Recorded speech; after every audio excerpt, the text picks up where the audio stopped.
Günaydın to everybody here, and a very special teşekkür ederim to my friends at Marketing Turkey for hosting this event. We're thrilled and excited to be here. My colleague Metin is terrified I'm going to fall off the stage by walking. I won't do that. So what I'd like to walk you through today are the TMT, the technology, media, and telecommunications predictions that Deloitte has been producing annually since 2001. We have a new edition just launched 2 weeks ago, so this is hot off the press.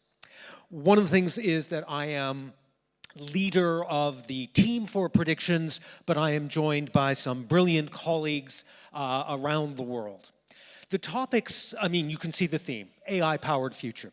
The topics I'm going to be focusing on today are the ones on the left in yellow.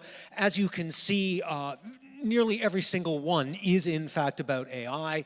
This is going to be the focus, not just of my presentation, but of the next decade. One thing I do want to flag really quickly, Deloitte Legal makes me put up, please go to the Deloitte website and read the full predictions as the authoritative and definitive source, but you don't need to do that today. This is not part of predictions. I had to go through predictions on Monday and rip up a bunch of slides. So let me explain this chart, and I'm going to take this one because it's complex. Back in 2020, the global chip industry was about $440 billion.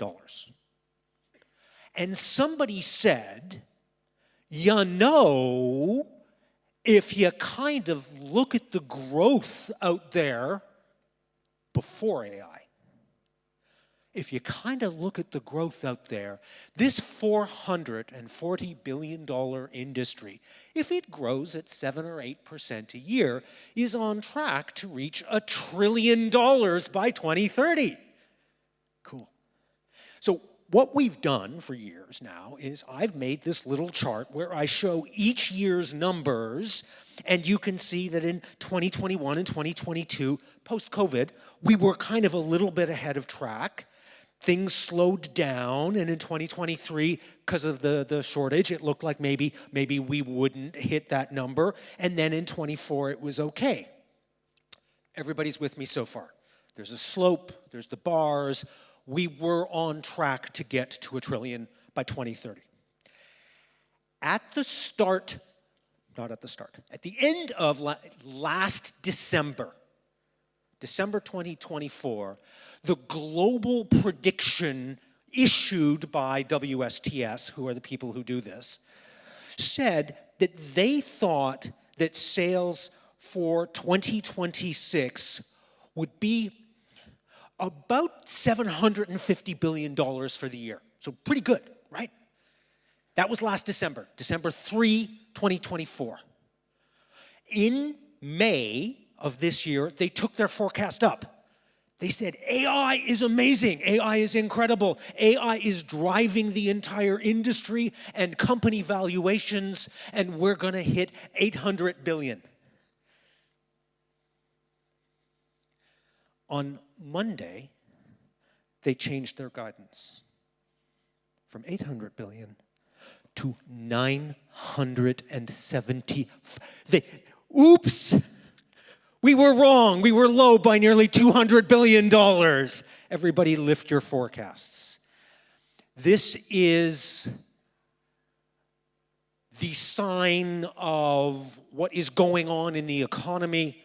For those of you who follow the stock market, of the S&P 500, TMT companies, as of last week, were 52% of the value of the S&P 500. Tech, media, telecom, AI-powered, are now more valuable than every other industry in the world put together. So, that was fun. Okay, back to predictions. There is this thing out there called AI. You ask AI a question. What's the best hammam in Istanbul? It gives you an answer. There is a thing out there called agentic AI. Agentic AI is a form of AI that is multi-model, multimodal, multi-step, multi-action, capable of semi-autonomous or fully autonomous behavior and executing on it. It is the thing that makes AI work at the enterprise level.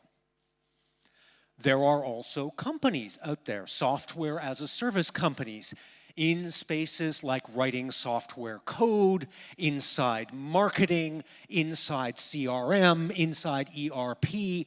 All of these SaaS companies are worth trillions of dollars and have billions of dollars in revenues, and historically have charged you as a company on a per-seat basis. If you have 1,000 people, here's how much you pay, or an annual license to a fee.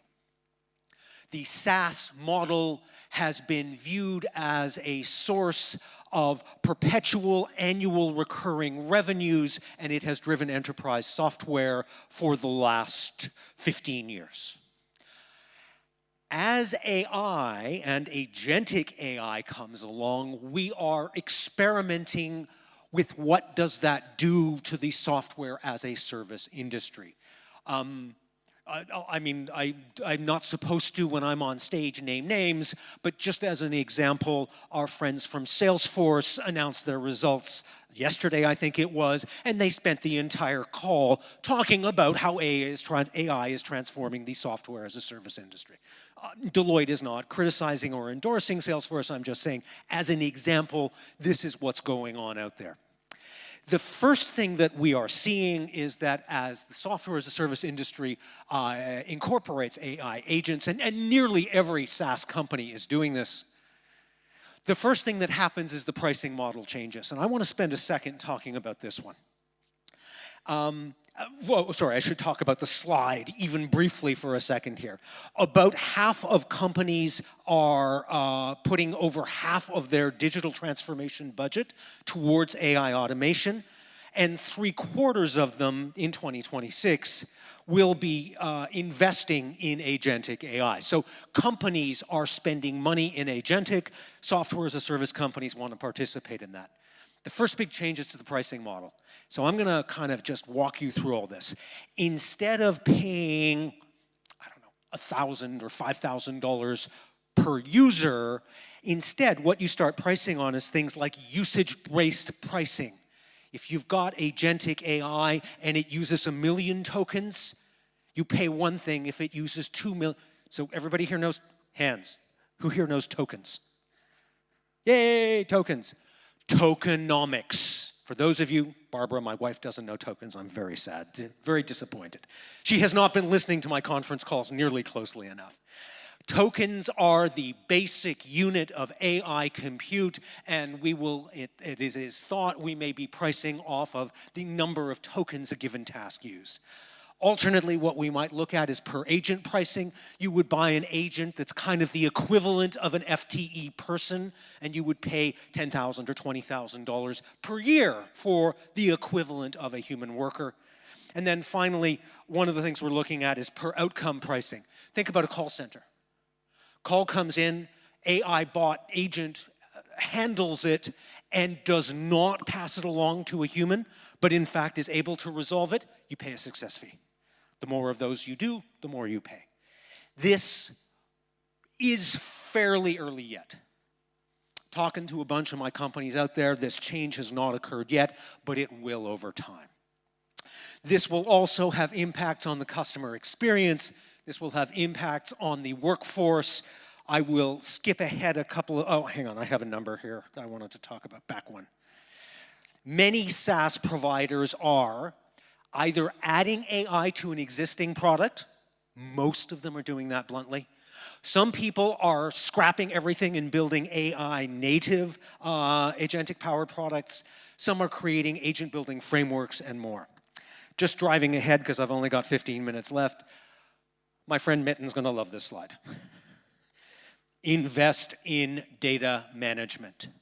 over and over the response that we are seeing from people who are trying to implement agentic AI, either their own or through a SaaS model. They are saying, my data is not clean enough, it's not structured right, I don't have the right governance, I don't have the right guardrails. This is the thing that will break your implementation if you don't get this part right. This is a perfect prediction to be on a stage in a concert hall. In an orchestra, you have the violins and the drums and the brass. And how do you get them all to work together? You need orchestration. You need a conductor. The importance of this cannot be understated. We estimate that the agentic business, and I think our numbers are low. I got to be honest. I think this is too conservative.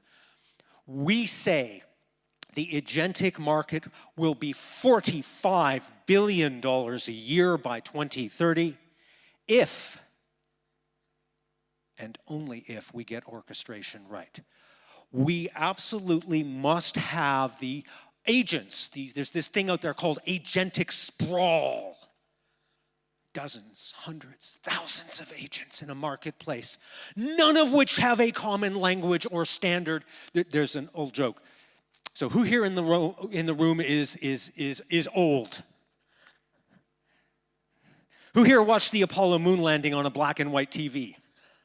Okay, I'm the oldest guy in the room. That's a little terrifying. Okay, just me. My dad, back in the 1970s, used to share his and my favorite technology joke. The technology industry loves standards. That's why we have so many of them. Right now in agentic AI, there are literally dozens of competing and contending standards and communications, protocols, and rules to tie all this together. We at Deloitte are predicting that if we do agentic right, if we can see consolidation, if we see common and mutually agreed upon standards, we will be able to unleash the power of agent orchestration. What else do I want to talk to on this one? I think I've covered the highlights. I've only got 3 minutes per topic, so I can't go that far. Who here uses AI? Who here uses search? Who here sees the little AI overviews inside search?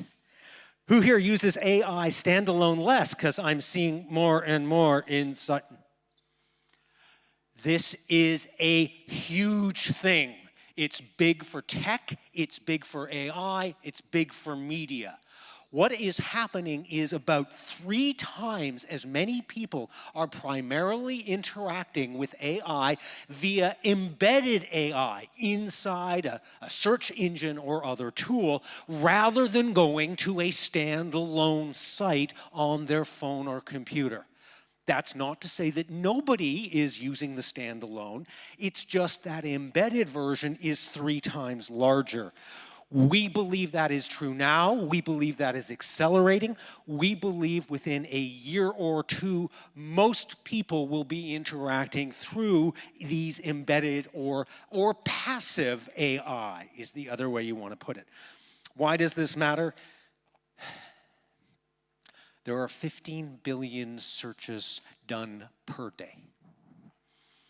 People spend a lot of time and a lot of money out there. The other impact, and I know we've got the sponsors are gone, but there's a bunch of media companies. There's this thing called zero-click. If I want to know what the score is on the match between Galatasaray and Beşiktaş, I type it into search, and if my team lost, I don't need to go read a whole article about it most of the time. So this whole thing is turning a number of searches into what we are calling zero-click. I ask my question, I get my answer, and I don't go anywhere else. And that means I don't see anybody else's ads. I don't see anybody else's contents. I don't buy stuff through that. So significant transformation coming there. Robots. You've all seen the robot dog that does the backflips? That's really cool, because in my factory, I totally need a backflipping robot dog. That just changes my business.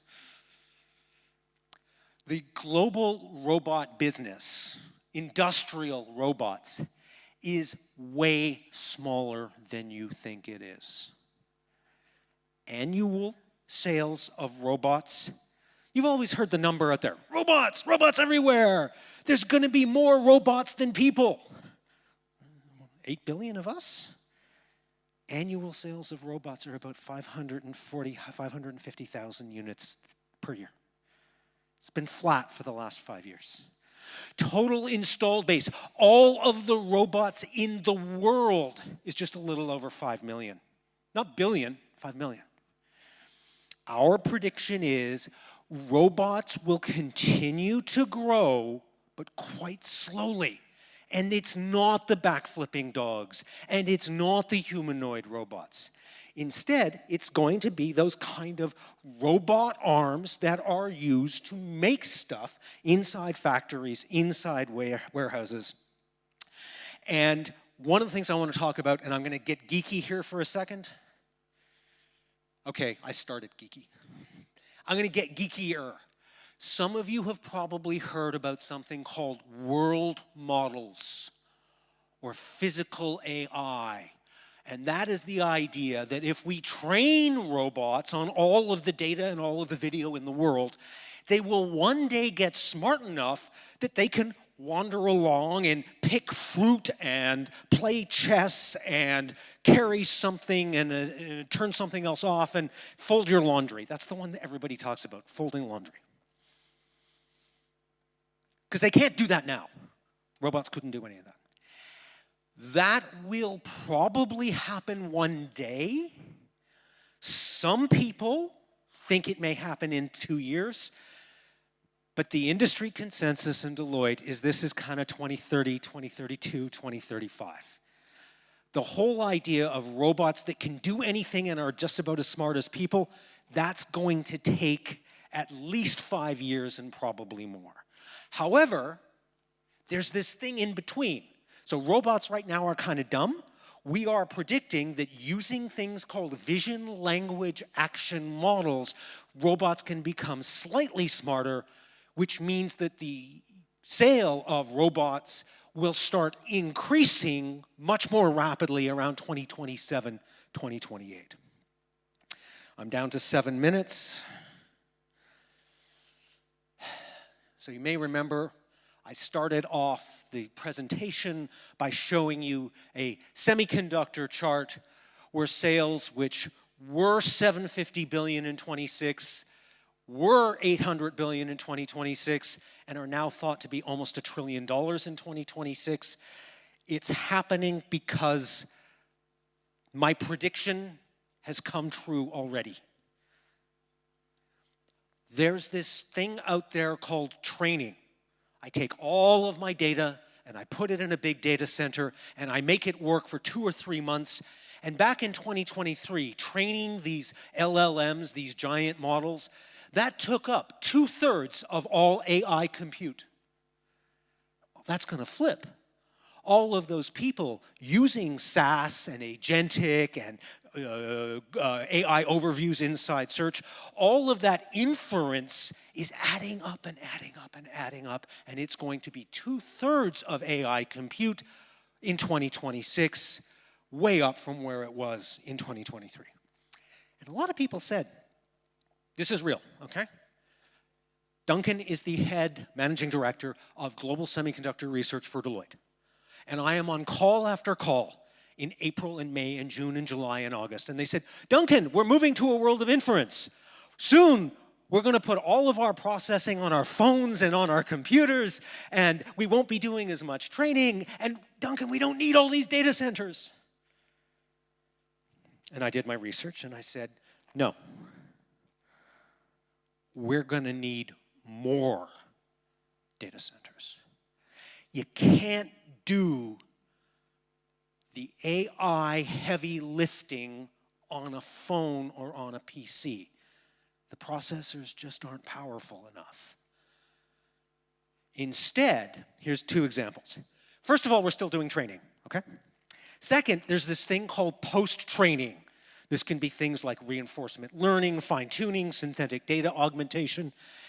If you use 1 million GPUs for a month to train your model, the post-training, you need 30 million. Unless you want it to, you ever see that? Go deeper, do the deep dive.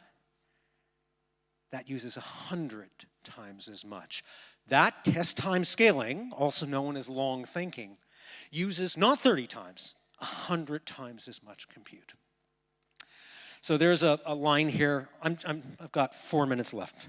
I'm going to read to you. It's kind of boring. Trust me. The next generation of AI data centers is coming, okay?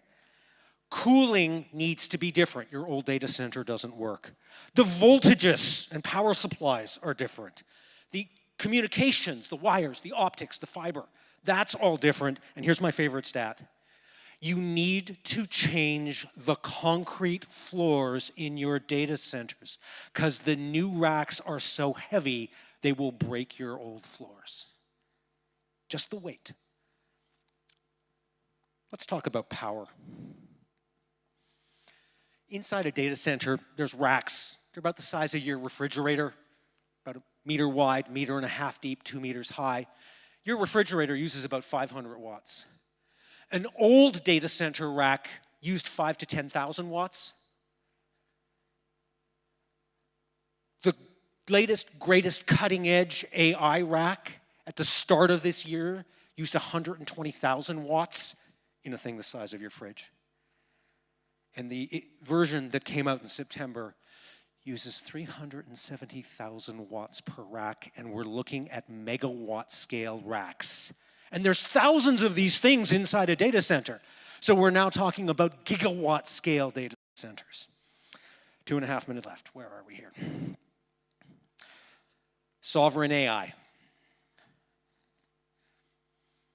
I had a meeting, what day is today? Thursday? Friday. I had a meeting on Tuesday with a Canadian telco who are building 6 AI factories to meet the need for sovereign AI compute. When I was here last March, we were talking to multiple companies, including a Turkish bank that is building an AI factory to provide sovereign AI compute here in Turkey. They're doing it in Indonesia. Wednesday they announced one in Germany. This is a $50 to $100 billion market with the idea that if AI is the most important technology, if we are looking at an AI-powered future, we'd better have our own data centers in our own countries, owned, operated, and controlled by our own people, not the current stat, which is that 90% of all AI compute is managed by US and Chinese companies. Huge drive, Turkey, everywhere else. Super quick, because I've got 1 minute and 23 seconds left. Historically, semiconductor supply chains were fragile, but a lot of that was focused on 1 or 2 technologies like extreme ultraviolet lithography.